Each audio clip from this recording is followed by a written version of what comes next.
ఈ ఏంజెల్ వన్లో మీరు ట్రేడ్ చేస్తున్నారా? అయితే ఈ ఏంజెల్ వన్ వాడు ఈ ట్రేడ్ చేస్తున్నందుకు చాలా ఛార్జెస్ అయితే విధిస్తాడు. మీకైతే కొన్ని మాత్రమే తెలుసు, చాలా ఛార్జెస్ ఏమేమి ఉన్నాయో కూడా మీకు తెలియదు. ఈ వీడియోలో ఈ ఏంజెల్ వన్లో ఏమేం ఛార్జులు విధిస్తున్నాడో మొత్తం ఛార్జెస్ వివరాల గురించి పూర్తిగా ఈ వీడియోలో అయితే చూద్దాము. మీరైతే ఈ వీడియోని స్కిప్ చేయకుండా ఎండ్ వరకు చూసేయండి. ఇంకా ఎవరైనా మన ఛానల్ని సబ్స్క్రైబ్ అండ్ లైక్ చేయకుండా ఉంటే తప్పకుండా మన ఛానల్ని సబ్స్క్రైబ్ అండ్ లైక్ చేసి కాస్త నాకు సపోర్ట్ చేసేయండి. ఇక ఈ ఏంజెల్ వన్ అకౌంట్ ఓపెన్ చేస్తాంగా, అకౌంట్ క్రియేట్ చేసినందుకు ఎలాంటి ఛార్జెస్ అయితే విధించాడు. కాకపోతే ఈ ఏంజెల్ వన్ వాడు అకౌంట్ మెయింటెనెన్స్ కింద ప్రతి సంవత్సరము 240 రూపాయలు, దానితో పాటు జిఎస్టీ యాడ్ చేసి ప్రతి సంవత్సరము 283 రూపాయల 20 పైసలు అయితే వసూలు చేయడం జరుగుతుంది. ఇదైతే అకౌంట్ మెయింటెనెన్స్ కింద తీసుకుంటాడు. నెక్స్ట్ అమౌంట్ అంటే మనం ఏంజెల్ వన్లో అమౌంట్ యాడ్ చేస్తాం, విత్డ్రా చేస్తాం. ఇలా యాడ్ చేసినందుకు విత్డ్రా చేసినందుకు ఎలాంటి ఛార్జెస్ అయితే విధించాడు. కాకపోతే 12 లక్షల పైబడి విత్డ్రాలు ఉంటే మాత్రము ట్యాక్స్ గిట్లా కట్ అవుతూ ఉంటాయి. సో మనమంతా అమౌంట్ విత్డ్రా చేయమనుకో, సో విత్డ్రా అదేవిధంగా అమౌంట్ యాడింగ్ అనేది ఎలాంటి ఛార్జెస్ అయితే ఉండవు. ఇప్పుడు స్టాక్స్ కొన్న అమ్మిన అయ్యే ఛార్జెస్ ఏమేమి ఉంటాయో చూద్దాము.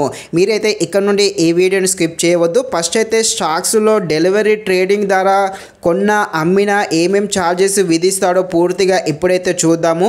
ఈ డెలివరీ ఆప్షన్తో స్టాక్స్ కొంటావో అలా కొన్నందుకు బ్రోకరేజ్ ఛార్జెస్ అయితే ఏమీ ఉండవు. కొన్ని యాప్స్ అయితే బ్రోకరేజ్ ఛార్జెస్ కింద 20 రూపాయలు తీసుకుంటారు. కాకపోతే ఈ ఏంజెల్ వన్ వాడైతే ఏమీ తీసుకోవట్లేదు, ఫ్రీగానే ఇస్తున్నాడు. ఇప్పుడు 10,000 పెట్టి స్టాక్స్ కొంటాం, అలా కొన్నందుకు ఎంతెంత ఛార్జు దేనికి ఏమేమి విధిస్తున్నాడో చూద్దాము. ఇది delivery trading only by side మాత్రమే. 10,000 పెట్టి బై చేస్తే ఏమేం ఛార్జెస్ విధిస్తున్నాడో చూడండి. సేల్ తర్వాత నెక్స్ట్ చూద్దాము. ఇప్పుడైతే బై సైడ్ చూద్దాము. 10,000 పెట్టి మీరు బై చేశారు. ఇలా బై చేసినందుకు బ్రోకరేజ్ ఛార్జ్ అయితే 0 తీసుకుంటున్నాడు. ఎక్స్చేంజ్ ఛార్జ్ కింద 0.33 పైసా తీసుకుంటున్నాడు. జిఎస్టీ 0.06 పైసా తీసుకుంటున్నాడు. సేపీ ఛార్జ్ అయితే 0.001% ఛార్జ్ అయితే తీసుకుంటున్నాడు. స్టాంపు డ్యూటీ ₹1.50 తీసుకుంటున్నాడు. మొత్తము ₹1.89 అయితే ఉండడం జరిగింది. ఇక్కడ 10,000 లోపే అమౌంట్ తక్కువగా ఉంది కాబట్టి ఛార్జెస్ అయితే తక్కువగా విధిస్తున్నాడు. అదే మీరు అమౌంట్ ఎక్కువగా ఉంటే అమౌంట్ అయితే ఈ ఛార్జెస్ అయితే ఎక్కువగానే ఉంటాయి. ఇప్పుడు 50,000 లోపు ఈ స్టాక్స్లో డెలివరీ సైడ్ బై చేసే ఏమేం ఛార్జ్ విధిస్తున్నాడో ఇక్కడ పెట్టాను, చూసేయండి. ఈ విధంగా అమౌంట్ ఎక్కువగా ఉంటే మాత్రమే ఛార్జెస్ అయితే ఎక్కువగానే ఉంటాయి. ఇక ఇప్పుడైతే సేల్ చేద్దాము. ఇప్పుడు డెలివరీ ట్రేడింగ్ ద్వారా కొన్నాగా, ఇప్పుడు ఈ కొన్న వాటిని సేల్ చేసినందుకు కూడా ఏమేం ఛార్జ్ విధిస్తున్నాడో చూద్దాము. ఇప్పుడు 10,000 లోపు కొన్నాము, ఆ కొన్న దాన్ని సేల్ చేసినందుకు వీడు విధించే ఛార్జెస్ ఏమున్నాయో ఇక్కడ పెట్టాను, చూసేయండి. బ్రోకరేజ్ ఛార్జ్ అయితే 0 తీసుకుంటున్నాడు. ఎస్టీటీటీ 10 రూపాయలు తీసుకుంటున్నాడు. ఎక్స్చేంజ్ ఛార్జ్ కింద 0.33 పైసా అయితే తీసుకోవడం జరుగుతుంది. జిఎస్టీ కింద 0.06 పైసా తీసుకుంటున్నాడు. సేబీ ఛార్జ్ అయితే ఏమీ లేదు. అదేవిధంగా స్టాంపు డ్యూటీ కూడా 0నే ఉంది. మొత్తము ₹10.39 అయితే సేల్ చేసినందుకు తీసుకోవడం జరుగుతుంది. ఇప్పుడు 50,000 కొన్నాంగా, ఆ కొన్నది ఇప్పుడు సేల్ చేస్తే ఏం ఛార్జ్ విధిస్తున్నాడో ఇక్కడ పెట్టాను, చూసేయండి. ఇప్పుడు ఇంటర్డే ట్రేడింగ్ గురించి చూద్దాము. ఇక్కడ బ్రోకరేజ్ ఛార్జ్ అయితే ఉంటుంది. ఈ ఇంటర్డేలో కొన్న అమ్మిన కూడా ఛార్జెస్ అయితే విధించడం జరుగుతుంది. సో ఇలా కొన్నందుకు అమ్మినందుకు ఏమేం ఛార్జ్ విధిస్తాడో చూద్దాము. ఫస్ట్ అయితే మనం బ్రోకరేజ్ ఛార్జ్ చూద్దాము. ఇంటర్డే ట్రేడింగ్ అంటే ఈ రోజు కొంటే ఈ రోజే అమ్మాలి అనే విషయం మీ అందరికీ తెలిసిందే. కాకపోతే ఇక్కడ కొన్నందుకు 20 రూపాయలు ఛార్జ్ అయితే విధిస్తాడు. ఒకవేళ అమౌంట్ తక్కువగా ఉంటే 0.25 పైసా అయితే విధించడం జరుగుతుంది. మళ్ళీ కొన్నందుకు వేస్తాడు. ఇప్పుడు సేల్ చేస్తాగా, అలా సేల్ చేసినందుకు కూడా 20 రూపాయలు అయితే ఛార్జ్ అయితే విధించడం జరుగుతుంది. కొన్నందుకు 20 రూపాయలు, సేల్ చేసినందుకు మరొక 20 రూపాయలు, మొత్తం అయితే 40 రూపాయలు అయితే బ్రోకరేజ్ ఛార్జ్ కింద తీసుకోవడం జరుగుతుంది. అలాగే ఈ ఇంటర్డేలో ఈ రోజు కొంటే మార్కెట్ 3:30 నిమిషాలకైతే క్లోజ్ అవుతుంది. ఆ లోపే అమ్మాలి. ఒకవేళ మీరు అమ్మలేదనుకోండి మళ్ళీ వేరే ఛార్జెస్ అయితే విధించడం జరుగుతుంది.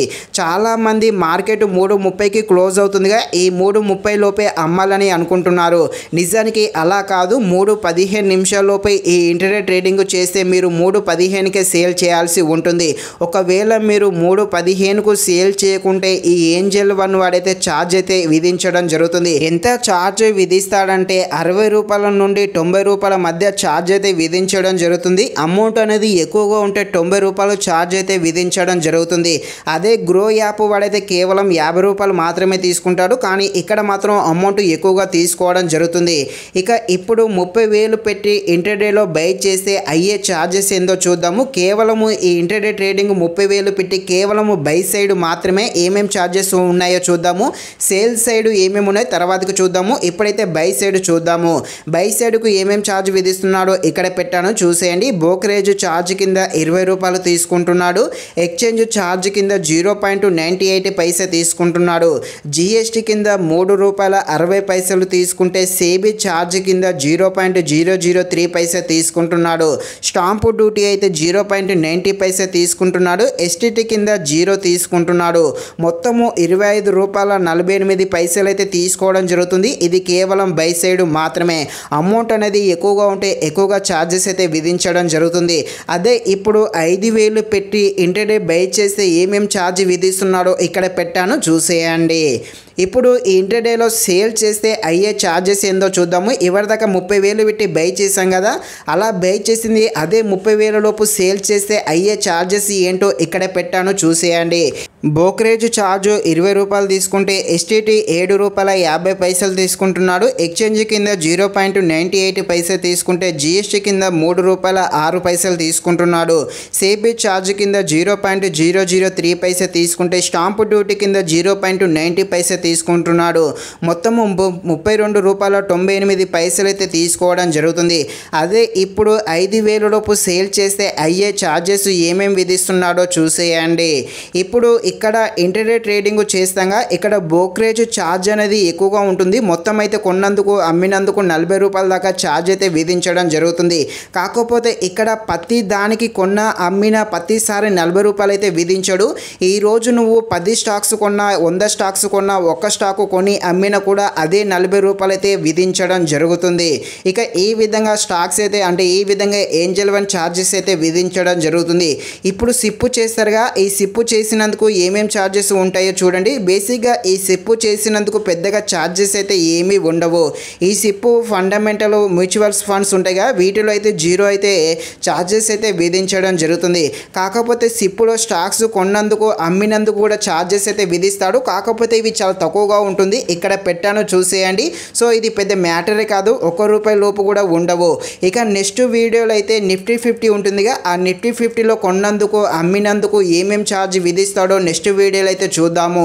అదేవిధంగా గ్రో యాప్ గురించి కూడా మన ఛానల్లో ఉంది. గ్రో యాప్ వాడు ఏమేం ఛార్జ్ విధిస్తున్నాడో వాటికి సంబంధించిన వీడియో కూడా మన ఛానల్లో ఉంటుంది, వెళ్ళి చూసేయండి.